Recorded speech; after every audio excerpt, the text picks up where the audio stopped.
Battery B, initially known as the Mount Jackson Guards, was mustered into service on August 5th from Philadelphia.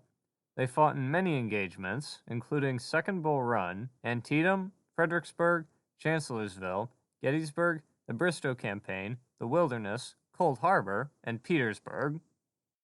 They are one of the few units to have three monuments on the battlefield, one located about 200 yards east of the Baltimore Pike, a secondary one on the east side of Reynolds Avenue, and a position marker on the west side of Hancock Avenue.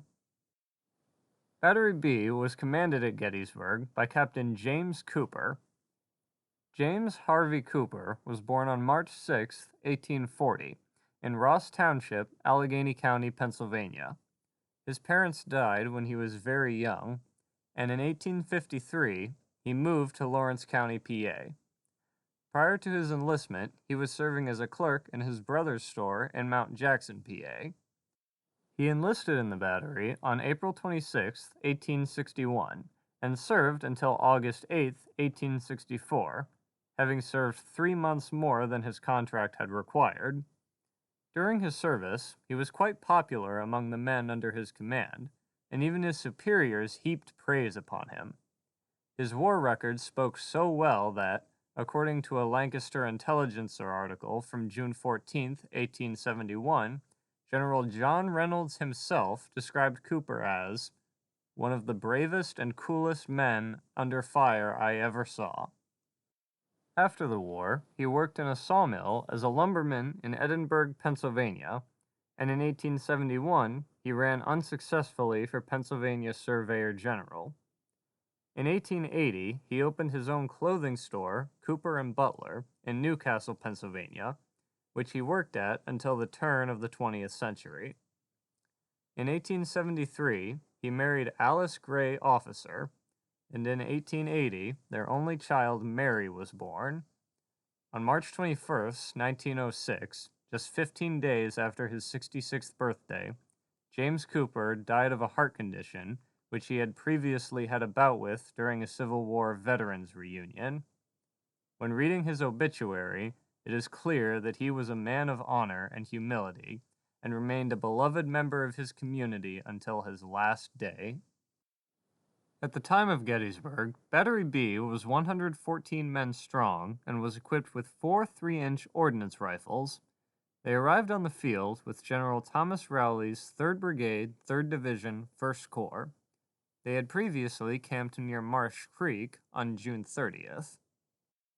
Despite initially being deployed near McPherson Ridge with the rest of the 1st Corps, they were quickly ordered back to Seminary Ridge after an artillery shell from Oak Hill struck the pointing ring on one of their guns. After arriving behind the Seminary Ridge breastworks, they were positioned in front of the seminary building with the 5th Maine Battery on their right and remnants of Solomon Meredith's Iron Brigade on their front. Soon after, Battery B dueled Thomas Brander's Virginia Battery, which was then positioned north of the Isaac Bender farm. They also fired at Junius Daniels' North Carolina soldiers as they attacked Roy Stone's brigade. Around 4:30, Alfred Scales' brigade began an assault on the Union line at Seminary Ridge. They probably expected a rout of the battered Yankees. However, the boys in blue weren't about to give up without a fight. As Scales' brigade came over the top of McPherson Ridge and double-quicked down the hill, 18 guns, including 3 from Cooper's battery, opened fire on them with case shot and canister. Cooper's guns did not retreat as soon as ordered, due to their brigade commander Charles Wainwright being under the impression that they were still expected to hold the line at Seminary Ridge. He would not order a retreat until Sergeant Cornelius Wheeler and Captain George Otis, both of the 2nd Wisconsin, alerted him to the 11th Corps units that were retreating through town. Having fired over 400 rounds this day, James Cooper ordered his battery to limber up and move out. They relocated to Cemetery Hill and took up the position where their main monument stands today. While in this position, they engaged in an intense artillery duel with Confederate batteries on Benner's Hill during the afternoon of July 2nd. On July 3rd, Cooper's battery was in line along the southern end of Cemetery Ridge. They saw as much action as any battery during the artillery duel which preceded Pickett's charge. During the bombardment, an artillery shell erupted underneath one of Cooper's artillery pieces. It killed 2 men and wounded 3 others, but the gun remained operable.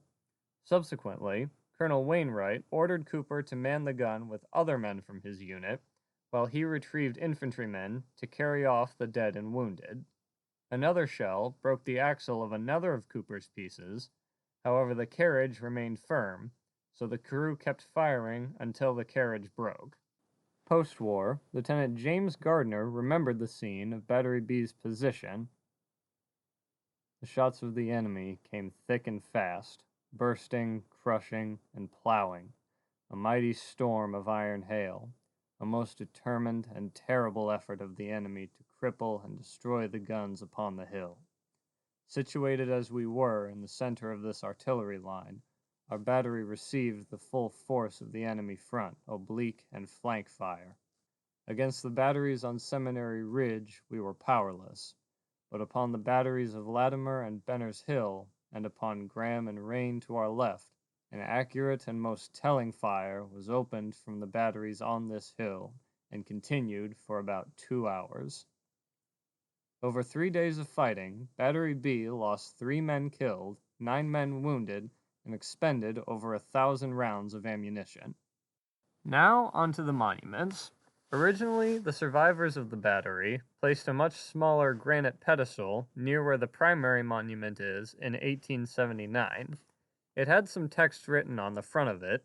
However, due to weathering over the years, the text became mostly illegible, requiring a replacement of the top stone with a newer one, which is the one that remains today. Unfortunately, I'm not certain when this stone was replaced or how it was decided to replace it. The new primary monument is located on Cemetery Hill and was sculpted by Scholl and Robinson. It was placed in 1889 and was funded in part by the state of Pennsylvania. It's topped with a cannon barrel and is decorated with a metal depiction of the Pennsylvania state seal and a granite engraving of a circle on the front and back. The circle was the corps badge of the 1st Corps, which Battery B was attached to during the battle. There's a lot of text on each side, detailing things like the battles they fought in, a basic outline of their war service, a description of what they did during the battle, and their parent units, as well as their total strength and casualties during Gettysburg. The second monument is located on Reynolds Avenue, south of McPherson Ridge, and was placed in 1944. This monument is much less prominent and mostly serves as an account of what Battery B did on July 1st, though it does have an engraving of Pennsylvania state seal on the top. The third and final monument is a bronze tablet on Hancock Avenue, placed in 1910 by the Gettysburg National Military Park Commission. Much like the one on Reynolds Avenue, this one is just a marker. However, this one describes what they did on July 3rd. Anyways, that's all I have for you on this episode of Monuments Man. I hope you enjoyed the video. If you did, consider leaving a like, and if you enjoyed, subscribe to my channel. If there's anything I missed, please let me know in the comments. And with that, this is the Copperhead Historian, signing off.